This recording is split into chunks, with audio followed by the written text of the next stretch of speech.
नमस्कार। अगर आप सद्गुरुदेव डॉक्टर नारायण दत्त श्रीमाली जी के शिष्य हैं या फिर उनकी दी हुई शिक्षाओं से और ज्ञान प्राप्त करना चाहते हैं तो हमारी चैनल को जरूर सब्सक्राइब कीजिए और नए वीडियोस की जानकारी के लिए बेल आइकन दबाएं। जीवन की यूटिलिटी भी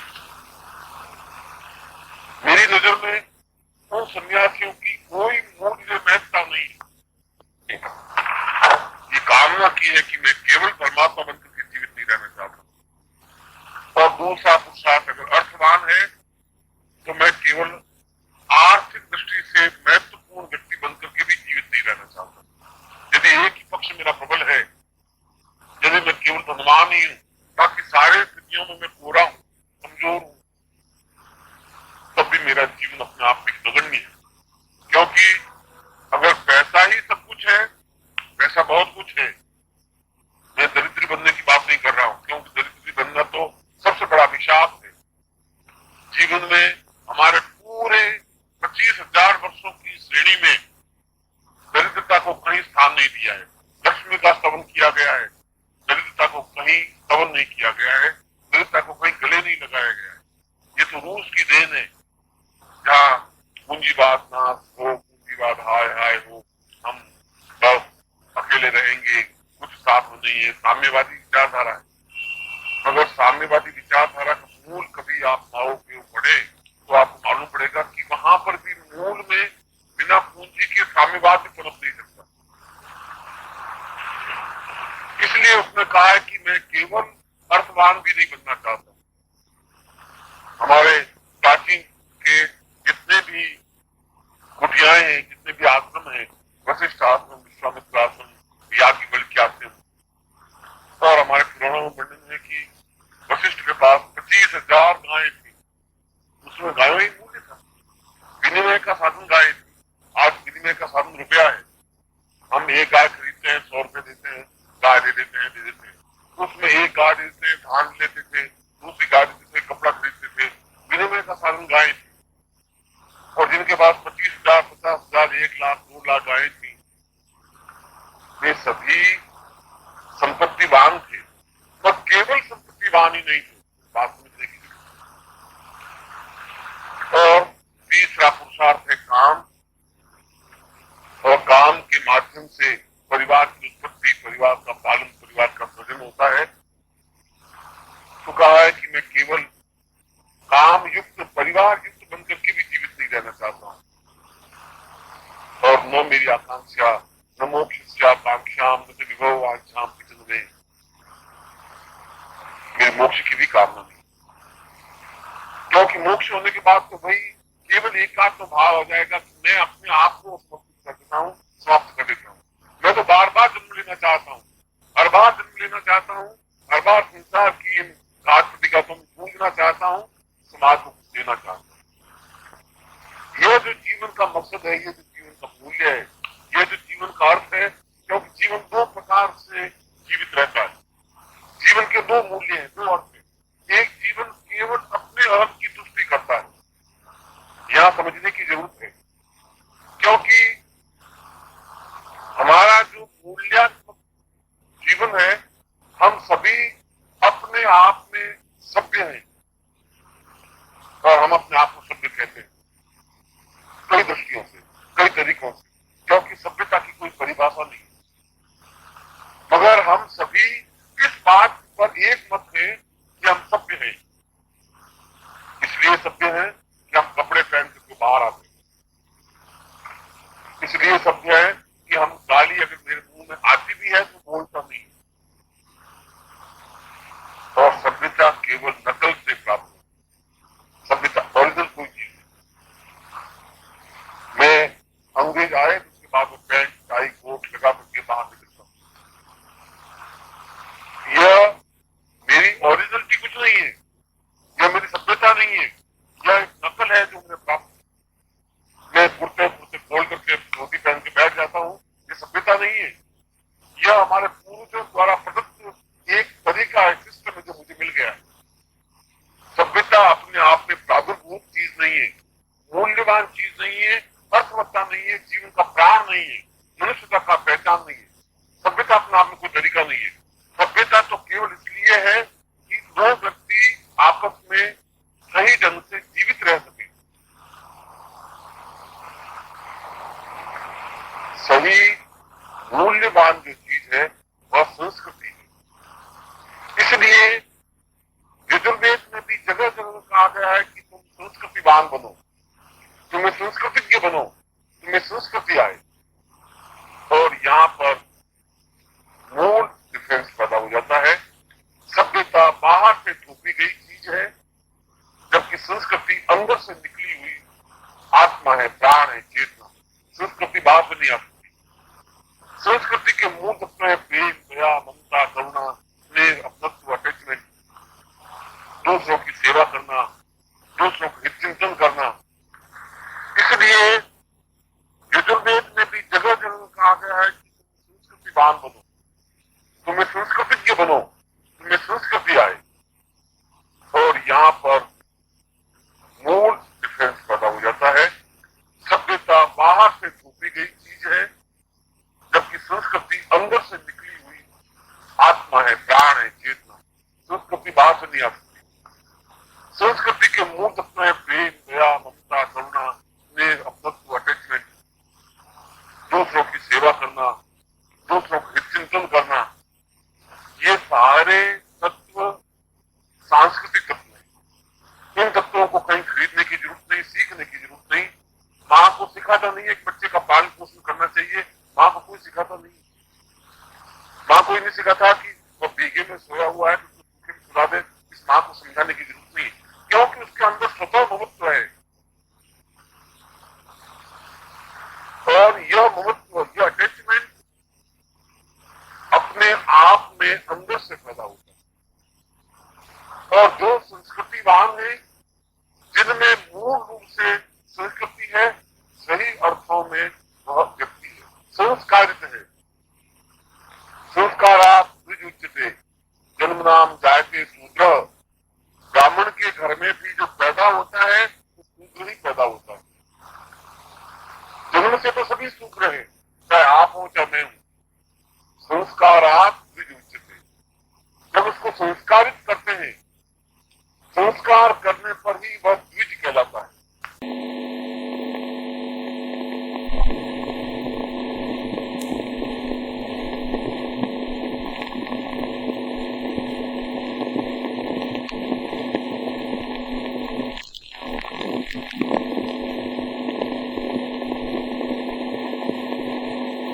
तो जो ब्राह्मण कहला सकता है, तो कुमारी कहला सकता है, गोदी कहला सकता है, कुमार कहला सकता है, दूसरी कहला सकता है। जब जन्म से सभी शूद्र है, शूद्र आचरण है, शूद्र व्यवहार है, क्योंकि बहुत की अपेक्षित ध्यान नहीं है, कहाँ खर्च करना चाहिए, कैसे करना चाहिए, हिसाब की चिंता नहीं, स्थान की चिंता नहीं, हमें कुछ ज्ञान नहीं। संस्कार सभ्यता भी कहा गया है, संस्कार का पुरुष दीप्त का संस्कार होने पर द्विज उच्चते। और द्विज का मतलब है कि जो दूसरी बात इसका जन्म होता है, पहली बात माँ के कहते हर एक का जन्म होता ही है। यह कोई बहुत बड़ी घटना नहीं है, यह कोई बहुत बड़ी छलांग नहीं है। जीवन में पैदा हो जाना बहुत बड़ी घटना नहीं है, बहुत बड़ी बात नहीं है। सैकड़ों लोग पैदा होते हैं, मर जाते हैं, वो संस्कारित भी नहीं होते। और जब संस्कार नहीं हो सकता तब जीवन कहला भी नहीं सकता। यदि कहला सकता तो फिर हमारे शास्त्र को कहने की जरूरत नहीं होती कि जन्म जाके संस्कार आदमी थे। दूसरी बात, जन्म लेना जरूरी है, ऐसा हमारे शास्त्र, हमारे पुराण, हमारे वेद कहते हैं। और यह संस्कार दो तरीकों से होता है। एक आत्मचिंतन से, और दूसरा गुरु द्वारा दीक्षित होने पर, संस्कार होने पर। और संस्कार कौन करता है? जो मार्गदर्शन करता है। और मार्गदर्शन कौन कर सकता है? जो आपसे ज्यादा वजनदार, जो आपसे ज्यादा भारी है। गुरु, लघु और गुरु, लघु मन छोटा हल्का, गुरु मन भारी। जो ज्ञान में आपसे ज्यादा मूल्यवान है, जो आपसे ज्यादा भारी है, आयु से कोई फर्क नहीं पड़ता। जब सुखदेव केवल 12 साल की अवस्था के थे और नैमिषारण्य में 81,000 ऋषियों की सभा हुई और सभा में 81,000 ऋषि, कोई 2,000 वर्ष के, कोई 1,000 वर्ष के, कोई 500 वर्षों की आयु प्राप्त की। उनके सुखदेव के पिता वर्ष 25 वर्ष की आयु को प्राप्त और जो सभापति बनने का प्रस्ताव आया कि अब इस सभा का संचालन कौन करे, तो लोगों ने कहा सुखदेव से बड़ा विद्वान इसमें कोई नहीं। सुखदेव उस मंच पर बैठे, उसके पिता नीचे गति पर बैठे। तो अन्य लोगों ने कहा, मनुष्य ने कहा कि बड़ा अनर्थ है, आप पिता ने, आप तो स्वयं बड़े हैं, सुखदेव से तो बड़े ही है, आपको बैठना चाहिए। उन्होंने कहा कि आयु प्राप्त ज्ञान जन्म से कोई वृत्ति नहीं होता, आयु से वृत्तिता नहीं कहलाती, ज्ञान से जो वृत्त है उसी को वृत्ति कहते हैं। सम्मान उसका होता है जो ज्ञान से वृत्त होते हैं। आयु से वृत्ति तो एक परंपरा है, लकीर है, एक किसी की बात है। इसलिए आयु वृद्धि ज्ञान, जो ज्ञान न दे सकता है वो आपसे ज्यादा ज्ञानवान है, जो आपसे ज्यादा चेतना लिखते है, जो आपसे ज्यादा प्राण रखता है। और इसीलिए शास्त्रों को कहा गया है साधना तब तक सफल हो ही नहीं सकती जब तक वह द्विज नहीं बनता, जब तक वह संस्कारित नहीं बनता, जब तक वह दीक्षा प्राप्त नहीं करता। इसलिए दीक्षा प्राप्त करने का महत्व है। दीक्षा प्राप्त करना ये तो कोई पहनाना या किसी को गुरु मंत्र देना या कोई मामूली बात नहीं है। इसको हमने समझा ही नहीं है। हमने ये समझा कि संस्था के होने पर क्या तात्पर्य है, अगर दीक्षा नहीं भी लेंगे तो क्या फर्क पड़ेगा। बहुत बड़ा फर्क ये पड़ेगा कि ये लाइट यहाँ इसलिए लग रही है कि ये कोई अलग स्रोत भंडार है बिजली का, जहाँ से पूरी लाइट प्रदान की जा रही है और इससे कई गुना ज्यादा बिजली प्राप्त होती है, पैदा होती है। होता है कोटा का अणु बिजली घर हो या चंबल की कोई बिजली घर हो, मगर बहुत बड़ा बिजली घर जरूर है जहाँ हजारों के काम बिजली पैदा होती है, वहां से बिजली प्राप्त होती है। अपने आप में इस वर्ग की कोई महत्ता नहीं है, इसको रोकने की नहीं है, कोई रोकनी नहीं है। कुछ लाइट में, उस करंट में, ध्वनि में होती है जो जैसे आपने या जो जमीन मांग जाए, वो जमीन लिया है, वो 40 साल का हो गया है, 30 साल का हो गया है, 40 साल का हो गया है, सब मर गया है। उसमें अपने आप को कोई रोकनी नहीं है। उसको रोकने के लिए एक बहुत बड़ी लाइन को प्रदान करना पड़ेगा, एक ऐसे गुरु को प्राप्त करना होगा जिसकी बहुत लंबी परंपरा नहीं होगी। इसलिए किसी भी साधना में सफलता प्राप्ति के लिए सर्वप्रथम आवश्यकता है कि गुरु से दीक्षा प्राप्त करे, गुरु से दीक्षा प्राप्त करे, ऐसे गुरु से दीक्षा प्राप्त करे जो आपसे ज्यादा गुरु पर हो, जो आपसे ज्यादा ज्ञानवान हो, वह गुरु हो जिसके प्रति आपकी श्रद्धा हो, ऐसा गुरु हो जिसके प्रति आपको सीखने की भावना लेकर के उनके चरणों में बैठने की क्षमता रखते।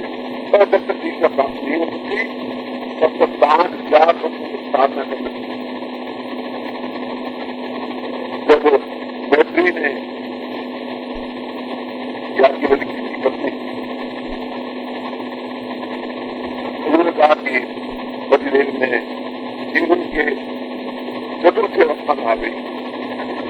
मैंने जीवन का बचपन देखा है, बचपन देखा है, यौवनावस्था देखी है, प्रौढ़ावस्था देखी है और अपने वृद्धावस्था की और अवसर में ब्रह्म का ज्ञान प्राप्त करना चाहते हैं। यदि आप मुझे कुछ दे सकते हो तो आप मुझे ब्रह्म क्या है, जगत को क्या है, पूर्ण को क्या है, किस प्रकार से हम अपने जीवन को ब्रह्म में लीन कर सकते हैं, उस ज्ञान को प्राप्त कर सकते हैं। और आप मुझे जरूर देंगे, इसलिए देंगे कि मैंने जिंदगी के 200 वर्षों तक आपकी सेवा की, आपको खाना खिलाया है, पंखा चलाया है, आपने दान दुबारी है, आपकी पत्नी कह रही हूँ और आप जीवन के पत्नी के साथ रही है, इससे ज्यादा प्रेम क्या हो सकता है। या कोई किसी भी स्थिति में तुम जन्नत को प्राप्त करने के अधिकारी नहीं, इसलिए अधिकारी नहीं हो तो मेरी पत्नी जिस दिन तुम शिष्य बन करके पास आ जाओगी, जिस दिन मैं तुम्हारा पूरा हो सकूंगा उस दिन मैं दे सकूंगा तुम प्राप्त हो। इस समय तो तुम मोहांत में हो, तुम्हें अधिकार तुम चाहिए महसूस करती हो कि मैं पत्नी हूँ, इसलिए मैं कुछ प्राप्त करने का अधिकारी हूँ।